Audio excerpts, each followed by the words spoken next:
திமுக கூட்டணி சிறுபான்மை மக்களுக்கு பாதுகாப்பு அரணாக உள்ளது. அதனால் அவர்கள் திமுக கூட்டணிக்கு வாக்களித்து வருகிறார்கள். அது மகிழ்ச்சியான விஷயம்தான் என இஸ்லாமியர்கள் குறித்து சீமானின் கருத்துக்கு திருமாவளவன் பதிலளித்துள்ளார்.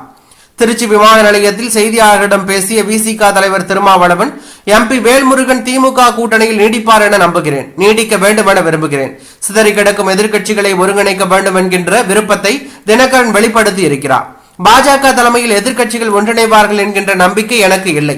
தமிழ்நாட்டை பொறுத்தவரை அது வெற்றி பெறாது என்பதை தமிழ்நாட்டு மக்கள் ஏற்கனவே உணர்த்தி உள்ளார்கள். ஏழை எளிய மக்களை பாதிக்காத வகையில் பத்திரப்பதிவு விலை உயர்வு இருக்க வேண்டும். இது குறித்த முழுமையான விவரங்களை திரட்டி முதலமைச்சர் கவனத்திற்கு கொண்டு செல்ல முயற்சிப்பேன். திமுக கூட்டணி சிறுபான்மை மக்களுக்கு பாதுகாப்பு அரணாக உள்ளது. அதனால் அவர்கள் திமுக கூட்டணிக்கு வாக்களித்து வருகிறார்கள். அது மகிழ்ச்சியான விஷயம்தான். 2019, 2021, 2024 ஆண்டு பொதுத் தேர்தலில் திமுக கூட்டணி வெற்றி பெற சிறுபான்மை வாக்குகளும் பெரும் அளவில் உதவியது. அதன் காரணமாகவே சீமான் அவ்வாறு பேசியுள்ளார்.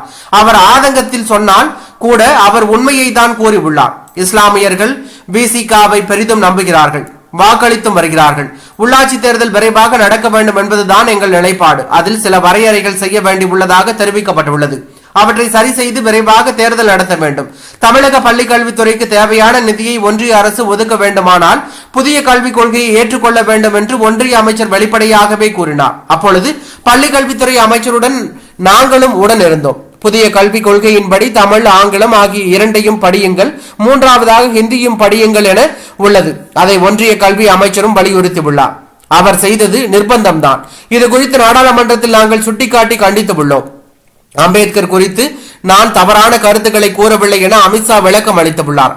ஆனால் அவர் அம்பேத்கரை கடவுளுடன் ஒப்பிட்டு பேசியது என்பது அம்பேத்கரை குறைவாக மதிப்பிடுவதாக தான் அமைந்தது. அம்பேத்கருக்கு எதிராக சாவர்கர் பிரச்சாரம் செய்து அம்பேத்கர் தோல்வியடைய சாவர்கர் தான் காரணம் என்பதை அம்பேத்கரே கூறியுள்ளார். அதற்கான குறிப்புகளும் உள்ளது.